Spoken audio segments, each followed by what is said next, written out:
GeM TV நேயர்கள் அனைவருக்கும் வணக்கம். நான் உங்கள் விஜய் பிலால். இன்னைக்கு வீடியோவில் நம்ம எதை பற்றி பார்க்க போகிறோம் அப்படின்னு பார்த்தீங்கன்னா, நம்ம எல்லாருமே வந்து தங்கம் வாங்கணும், தங்கம் வாங்கி வைக்கணும், சீக்கிரம் தங்கத்தை வந்து சேர்த்து வைக்கணும் அப்படிங்கிற மாதிரி ஆசை வந்து எல்லாத்துக்குமே இருக்கும். அது மட்டும் இல்லாமல் தங்கத்துடைய விலை நாளுக்கு நாள் அதிகமாகிட்டே போயிட்டே இருக்கு அப்படின்னு வந்து சொல்லலாம். ஒரு 5 வருஷத்துக்கு முன்னாடி 5 வருஷம் கூட வேணாம், சும்மா ஒரு வருஷத்துக்கு முன்னாடி, ஒரு 2 வருஷத்துக்கு முன்னாடி தங்க விலை எவ்வளோ இருந்துச்சு, இப்போ எவ்வளோ இருக்குது அப்படின்னு பார்த்தாலே நமக்கு வந்து ஆஹா இன்னும் இவ்வளோ ஆயிடுச்சு அப்படிங்கிற அளவுக்கு தான் இருக்கும். ஸோ அப்படிப்பட்ட தங்கத்தோட விலை வந்து எப்படா கம்மியாகும் அப்படிங்கிற கேள்வி வந்து நமக்குள்ள இருந்துகிட்டே இருக்கும். எப்பவுமே கம்மியாகாது, தங்கத்தோட விலை வந்து அதிகமாயிட்டே தான் போயிட்டு இருக்கும் அப்படின்னு சொல்லக்கூடிய இந்த டைம்ல சைனா வந்து ஒரு அறிப்பை வெளியிடுறாங்க. என்ன அப்படின்னு பார்த்தீங்கன்னா, அவங்க நாட்டுக்குள்ள தங்கம் வந்து நிறைய கொட்டி கிடக்குது அப்படிங்கிற மாதிரி ஒரு நியூஸ் வந்து வெளியே வந்திருக்கு. ஸோ அது எதனால வந்து அது வந்து இப்போ ஏன் எப்படி கண்டுபிடிக்கப்பட்டுச்சு, எதனால வந்து அங்கே தங்கம் அங்கே வந்து கிடைக்குது, அது மட்டும் இல்லாமல் ஏன் வந்து இப்போ அது கிடைச்சனால தங்கத்தோட ரேட்ல கம்மியாகுதா அப்படிங்கிறது எல்லாமே இந்த வீடியோவில் நம்ம டீட்டெயில்ஸாக பார்க்கலாம்.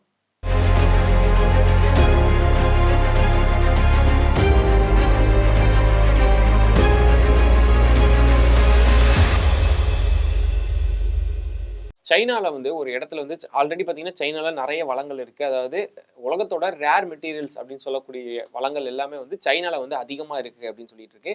ஸோ அதனாலேயே வந்து மற்ற நாடுகள் வந்து சைனா கிட்ட ஒரு கையேந்தக்கூடிய ஒரு நிலைமை ஒன்று இருக்குது அப்படின்னு வந்து சொல்லலாம். இப்போ அமெரிக்காலாம் வந்து டைரெக்டாக சைனா கூட மோதாமல் எப்படி ரஷ்யா கூட வந்து ரொம்ப ஏதாவது மோதணும் அப்படிங்கிற மாதிரி ஒரு மாதிரி பண்ணிக்கிட்டே இருக்காரோ, அதே அளவுக்கு சைனா கூடயுமே இருந்துகிட்டே இருப்பார். ஏன் அப்படின்னு பார்த்தீங்கன்னா, அங்கே இருக்கக்கூடிய இந்த ரேர் எர்த் மெட்டீரியல்ஸ் அப்படின்னு சொல்லக்கூடியதை திருடணும், ஏதாவது வந்து எடுத்துக்கணும் அப்படின்னு பார்க்கறக்காக தான் அவர் வந்து பண்ணிட்டு இருக்காரு. ஏன்னா அமெரிக்கா எப்பவுமே ஃபர்ஸ்டா இருக்கணும் அப்படிங்கிற அந்த மைண்ட் செட்ல இருக்கணுங்கிறதுக்காக இதெல்லாம் பண்றாரு.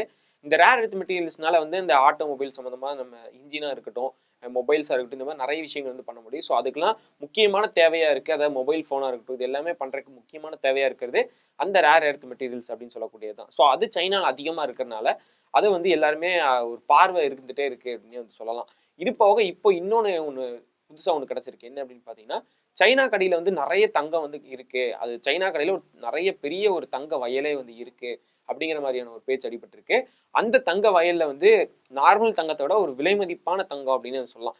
ஃபர்ஸ்ட் நார்மலா எதுக்கு தங்கம் வந்து இவ்வளோ விலை மதிப்பா இருக்கு, ஏன் நாளுக்கு நாள் ரேட் அதிகமாயிட்டே போகுது அப்படின்னு பார்த்தீங்கன்னா, உலகத்திலேயே அது ரொம்ப கம்மியான அளவில் இருக்கிறதுனால தான் வந்து அதை வந்து ரொம்ப அதிகமான இதாக போயிட்டு இருக்கு.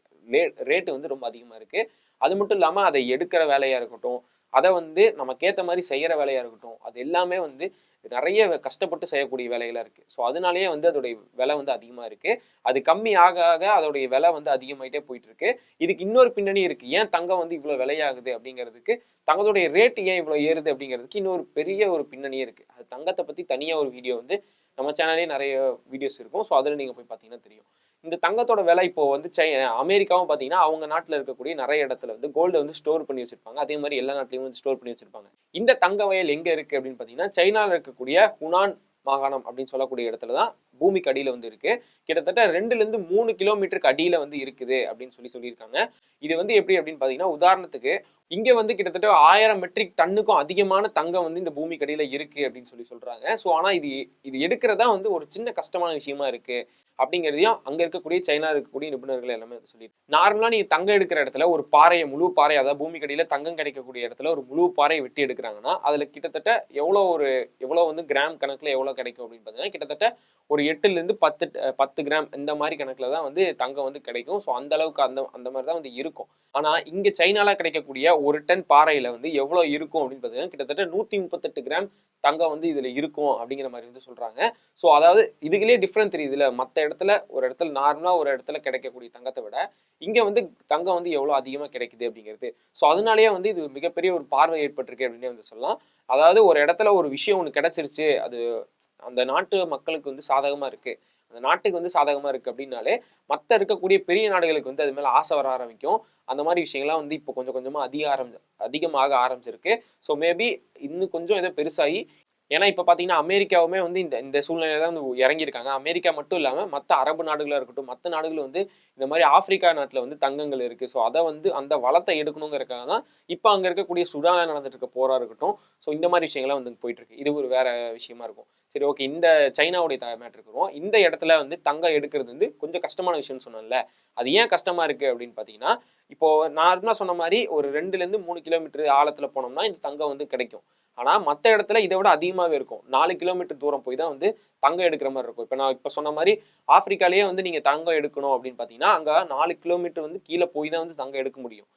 4 கிலோமீட்டர் போய் தான் வந்து சுரங்கங்கள்லாம் தோண்டி அந்த மாதிரி தான் எடுக்க முடியும். ஆனா இங்க சைனால வந்து இங்க இருக்கிறது வந்து ஒரு 2 கிலோமீட்டர் இல்ல ஒரு 3 கிலோமீட்டருக்குள்ள தான் போய் எடுக்கிற மாதிரி இருக்கு.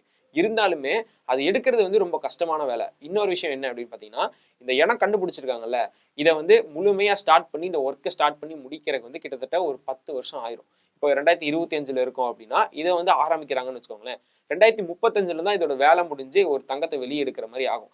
தங்கத்தை எடுக்கிறக்காக தோண்ட ஆரம்பிக்கிறாங்கன்னா 2035 தான் வந்து தங்கத்தையே வெளியெடுக்க முடியும். ஸோ அந்த மாதிரி டைம் டியூரேஷன் இருக்கு, ஒரு 10 வருஷம் இருக்கு. ஸோ இந்த மாதிரி டைம் இது இருக்கிறதுனால இது ஒரு விஷயமா வந்து கருதப்படுது. அது மட்டும் இல்லாம இதுக்கு செலவாகிறதும் அதிகம், இதுக்கு வேலை செய்யறதுக்கு ஒரு ரொம்ப கஷ்டமான சூழ்நிலையாக தான் இருக்கும். ஏன்னா இவ்வளோ என்னென்ன நவீன டெக்னாலஜிஸ் இருந்தாலுமே நம்ம ஓரளவுக்கு மேலே பூமிக்கு அடியில போறது வந்து கொஞ்சம் செலவு அதிகமாயிட்டே தான் இருக்கும். ஸோ அதனாலேயே வந்து செலவு இதுக்கு ரொம்ப அதிகம் அப்படின்னு சொல்றாங்க. அது மட்டும் இல்லாம இப்போ உதாரணத்துக்கு உலக அளவுல வந்து தங்கம் வெளியெடுக்கிறாங்கல்ல, ஸோ அது வந்து எந்த அளவுக்கு எடுக்கிறாங்க அப்படின்னு பார்த்தீங்கன்னா கிட்டத்தட்ட 100க்கு 83% வந்து எடுப்பாங்க அப்படின்னு வந்து வச்சுக்கலாம். இதை அப்படியே தோண்டி எடுத்தாலும் மற்ற இடத்துல, அதாவது உலக அளவுல வந்து ஒரு இடத்துல வந்து ஒரு 83% வந்து தங்கத்தை எடுக்க முடியுது அப்படின்னா இங்க வந்து அதுக்கும் கம்மியா, அதாவது 1-3% மட்டும்தான் இங்க இருக்கக்கூடிய இந்த தங்கத்தை வந்து எடுக்க முடியும் அப்படின்னு ஒரு சூழ்நிலை இருக்கு. ஸோ அதனாலையுமே வந்து இதை வந்து அவங்க வந்து டிராப் அவுட், அதாவது இப்போ வந்து இதை எடுக்க வேணாம் அப்படின்னு சொல்றதுக்கு இது ஒரு பாயிண்டாவே இருக்கு. அதாவது உதாரணத்துக்கு சொல்லணும்னா இப்போ ஒரு டன், அதாவது ஒரு பெரிய ஒரு பாறையிலேருந்து இவங்க எடுக்கிறாங்கன்னு வச்சுக்கோங்களேன். இப்போ ஒரு நாளைக்கு நான் சொன்ன மாதிரி உலக அளவில் இருந்து தங்கம் எடுக்கிறது வந்து ஒரு 83% எடுக்கிறாங்க அப்படின்னா, எடுத்தாலும் இவங்க எவ்வளோ எடுப்பாங்க அப்படின்னு பார்த்தீங்கன்னா கிட்டத்தட்ட ஒரு 15லேருந்து 13 டன் அளவுக்கு தான் வந்து எடுக்கிற மாதிரி இருக்கும். ஸோ உலக அளவில் வந்து இதை கம்பேர் பண்ணி பார்க்கும்போது நான் சொன்ன மாதிரி ஒரு 1-2% தான் வந்து எடுக்கிற மாதிரி இருக்கும். ஸோ அவ்வளோ கம்மி சதவீதத்தில் வந்து நம்ம எடுத்து இது இவ்வளோ செலவு பண்ண முடியாது அப்படிங்கிறக்காக இதை வந்து ட்ராப் அவுட் பண்ணுறாங்க. ஆனால் இந்த தங்கத்தோட மதிப்பு இருக்குல்ல, இது வந்து மற்ற தங்கத்தை விட ரொம்ப அதிகம் அப்படின்னு வந்து சொல்லலாம். இந்த தங்கத்தோட ரேட் எவ்வளோ இருக்குது அப்படின்னு பார்த்தீங்கன்னா கிட்டத்தட்ட நம்ம இந்தியாவில் இருக்கக்கூடிய பணக்காரர்கள் லிஸ்ட்டில் வந்து 7 லட்சம் கோடி மதிப்பில் வந்து யாரெல்லாம் சொத்து வச்சுருக்காங்களோ ஸோ அவங்கள விட அதிகமாகவே வந்து இதோடைய, அதாவது 7 லட்சம் கோடி சொத்து வச்சுருக்காங்கல்ல, ஸோ அதை விட அதிகமாகவே வந்து இந்த நார்மலாக ஒரு பாறை நீங்கள் அங்கேருந்து உங்களுக்கு கிடைச்சதுன்னா நீங்கள் தான் வந்து நம்ம இந்தியாவில் இருக்கக்கூடிய ஒரு முக்கியமான பணக்காரர் அப்படின்னு வந்து சொல்லலாம். யாருடைய சொத்து மதிப்புலாம் இந்த நான் சொன்ன இந்த லட்சத்துக்குள்ள வந்து இருக்கோ ஸோ அவங்களோட முன்னாடி நீங்க வந்து முன்னாடி போயிடுவீங்க அப்படின்னு வந்து சொல்லலாம். அந்த அளவுக்கு இது ஒரு மிகப்பெரிய மதிப்பு மிக்க தங்கம் அப்படின்னு வந்து சொல்லலாம். ஏன்னா மற்ற தங்கத்தை கம்பேர் பண்ணும்போது இது ரொம்பவே பழமை வாய்ந்ததாகவும் இருக்கு அப்படின்னு சொல்றாங்க. இது என்னதான் நிறைய இடத்துல, அதாவது நிறைய வந்து கிடைச்சாலுமே இதை வந்து எடுக்கிறதுக்கும் கஷ்டமா இருக்கு, நிறைய வேலைகள் இருக்கிறதுனால இதை அப்படி டிராப் பண்ற மாதிரி பேசிட்டு இருக்காங்க.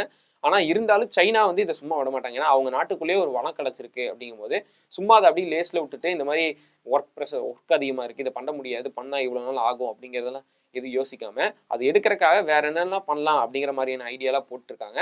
சரி, அப்படியே வந்து இவங்க தங்கத்தை ஃபுல்லா எடுத்தாலுமே வேர்ல்டு மார்க்கெட்டுக்கு கொண்டு வந்து அதை பண்ணாங்கனாலுமே ஆனால் அதை சேல் பண்ண மாட்டாங்க. அதை என்ன பண்ணுவாங்கன்னா எடுத்து சைனா வந்து ஸ்டோர் பண்ணி வச்சுப்பாங்க. அவங்க எடுத்து அவங்களுக்குள்ளேயே வச்சுப்பாங்க. ஓரளவுக்கு அவங்களுக்கு தேவையான அளவுக்கு மட்டும்தான் தங்கத்தை வந்து விற்கிறதுக்கான சான்சஸ் இருக்கு. ஏன்னா அவங்க ஸ்டோர் பண்ணி வச்சுப்பாங்க.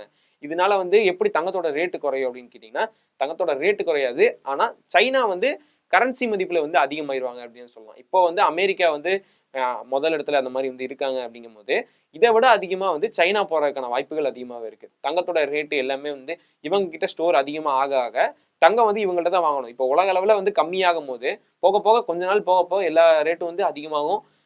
தங்கம்லாம் கம்மியாயிட்டு இருக்கும் போது அதுக்கப்புறம் சைனா கிட்ட தான் அதிகமாக இருக்கும். ஸோ அப்போ ஆட்டோமேட்டிக்காக சைனா கிட்ட தான் எல்லாரும் போய் வாங்கணும் அப்படிங்கிற ஒரு சூழ்நிலை வரும்போது இவங்களோட கரன்சி ரேட் வந்து அதிகமாக இருக்கிற வாய்ப்புகள் இருக்கு. ஸோ சைனா வந்து அமெரிக்காவை விட முதலிடத்தை பிடிக்கிறதுக்கான வாய்ப்புகள் அதிகமாகவே இருக்கு. ஸோ இதனால சைனா வந்து விற்காம அவங்களுக்கு ஏதாவது ஒரு செலவுக்கோ இல்லை வேற ஏதாவது ஒரு அவங்க நாட்டு பொருளாதார ரீதியாக ஏதாவது ஒரு தேவை இருந்தால் மட்டும்தான் தங்கத்தை வெளியே மார்க்கெட்டுக்கு கொடுப்பாங்களே தவிர மற்ற எல்லாத்தையும் ஸ்டோர் பண்ணிக்கிற மாதிரி தான் வந்து இருக்கும்.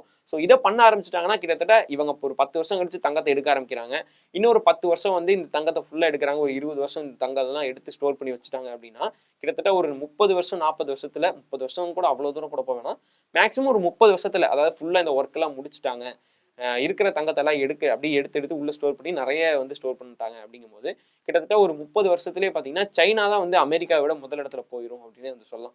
அது வரையும் இருப்போமா என்ன அப்படின்னு தெரியல, ஏன்னா அது நிறைய போர் நடந்திருக்கிறதுனால சொல்றேன். ஸோ இந்த மாதிரி அவங்க அதிகமாக எடுக்க ஆரம்பிச்சிட்டாங்கன்னா அமெரிக்காவுக்கு மேலே போறதுக்கான வாய்ப்புகள் அதிகமாக இருக்கு.